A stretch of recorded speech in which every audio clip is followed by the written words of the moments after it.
कैसे एक ऑटो रिक्शे वाले की बेटी बनी आईपीएस। वो नहीं जो हम सोते वक्त देखते हैं, सपने वो हैं जो हमें सोने नहीं देते। ये पंक्ति उस लड़की की कहानी पर बिल्कुल सटीक बैठती है जो झोपड़ी में पली बड़ी।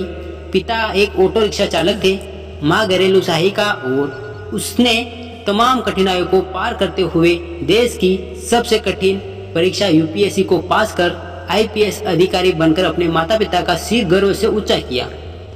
झोपड़ी की छोटी सी दुनिया में बड़े सपने। यह कहानी पूजा वर्मा की। बदला हुआ नाम पूजा। पूजा का जन्म मुंबई के एक तंग झोपड़ी बस्ती में हुआ।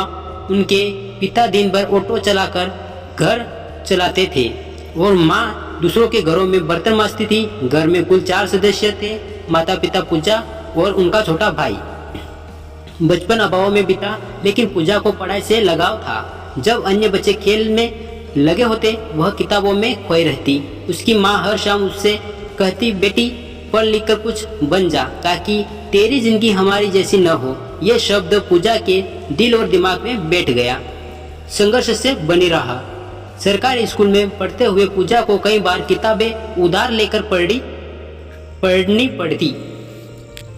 कभी स्कूल यूनिफॉर्म नहीं थी तो कभी चप्पल गिर चुकी होती, लेकिन पूजा की लगन डगमगाई नहीं। 10वीं बोर्ड में 89% अंक लाकर उसने सबको चौंका दिया। मोहल्ले में चर्चा हो गई, रिक्शे वाले की बेटी तो बहुत तेज है। पिता ने जैसे तैसे पैसे जुटाकर उसे एक अच्छे जूनियर कॉलेज में दाखिला दिलवाया। कॉलेज में उसे पहली बार समझ आया कि सिविल सर्विस क्या होती है।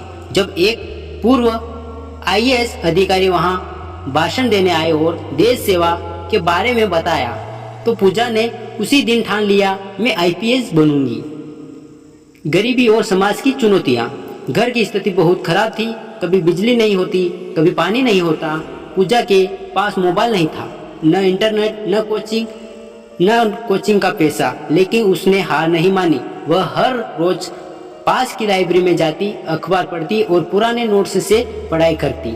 कई बार समाज की बातों ने भी उससे हिम्मत तोड़ने की कोशिश की, लेकिन लड़की हो, ज्यादा पढ़ लिख कर क्या करेगी? बाप रिक्शा चलाता है और ये आईपीएस बनेगी। लेकिन पूजा ने ये बातें अपने इरादों को मजबूत करने के लिए अंदर रख ली। पहली असफलता और आत्मबंधन।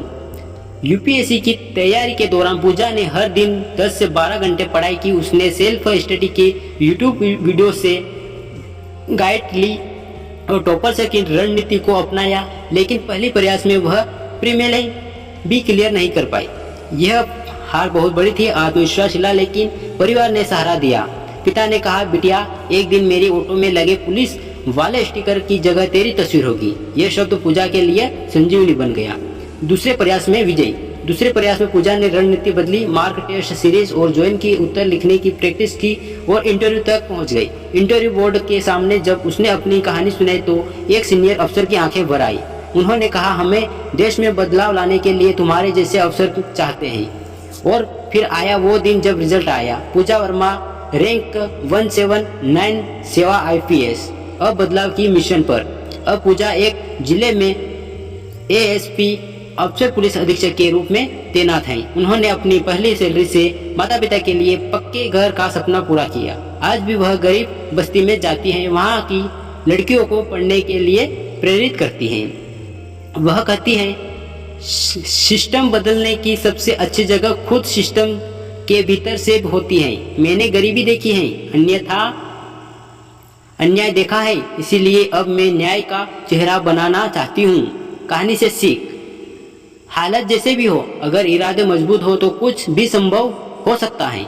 अपने जाति, वर्ग या आर्थिक स्थिति देखते हैं, सिर्फ मेहनत मांगते हैं। एक लड़की पूरे परिवार, समाज और देश की तस्वीर बदल सकती है। असफलता अंत नहीं होती, बल्कि सही शुरुआत होती है। पूजा की यह कहानी सिर्फ एक लड़की के अफसर बनने की नहीं है। यह कहानी है आशा, साहस और आत्मविश्वास की। यह हमें सिखाती है कि सपने किसी बड़े शहर के ऐसे कमरे में नहीं होते, झोपड़ी की छोटी सी कोठरी में भी जन्म ले सकते हैं। जरूरत है तो सिर्फ उन्हें सच में बदलने की, लगन और लड़ने की हिम्मत की। आज पूजा जैसी बिटिया सिर्फ आईपीएस नहीं बन रही, बल्कि समाज के सोचने का तरीका भी बदल रही है। अगर आपको हमारी यह वीडियो अच्छी लगी हो तो प्लीज़ वीडियो को लाइक करना और अपने दोस्तों में शेयर करना, और चैनल पर पहली बार आए हो तो चैनल को सब्सक्राइब करना है ना। मिलते हैं एक नेक्स्ट वीडियो के साथ, तब तक के लिए बाय बाय, जय हिंद, वंदे मातरम, अपना ख्याल रखिए।